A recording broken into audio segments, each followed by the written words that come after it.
analysts say Beijing made a strategic error in alienating its allies in Washington as tensions between China and the U.S. intensified.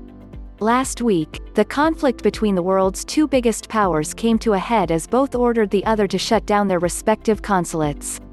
Washington asked China to close its consulate in Houston, and Beijing retaliated by announcing that the U consulate in the Chinese city of Chengdu must shut.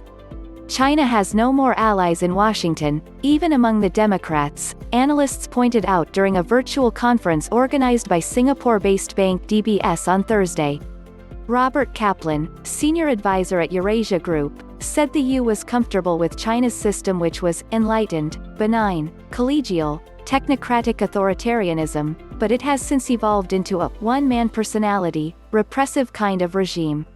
The result of that is that China has no more friends in Washington, no friends in Congress, and not many friends among the Democrats. The left-leaning Democrats dislike China for the same reason the right-wing Republications do, because the feeling is from the extremes of the U that the Chinese regime has been in effect stealing American jobs, he said. Kishore Mahbubani, a distinguished fellow from the Asia Research Institute at the National University of Singapore, agreed. China's biggest strategic error was to alienate its number one friendly constituency in the United States, which was the American business community, he said during the conference. Because frankly, for a long time in the past, for example in the mid-1990s, when President Bill Clinton wanted to pass some measures against China, the American business community immediately said, "Stop, please don't go there, China's got a big market."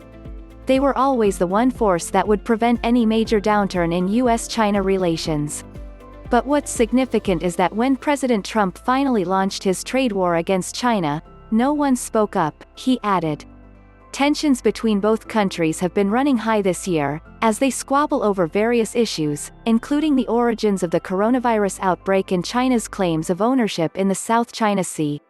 Unsolvable issues keeping Washington and Beijing apart include the South China Sea, according to Kaplan. The South China Sea has been a point of contention for both sides because China has aggressively claimed much of the waterway as its own, while the U promotes freedom of navigation along the sea route. Countries including the Philippines, Taiwan and Vietnam also laid claim to parts of the resource-rich waterway. The United States and China have diametrically opposed ambitions and goals in the South and East China Sea.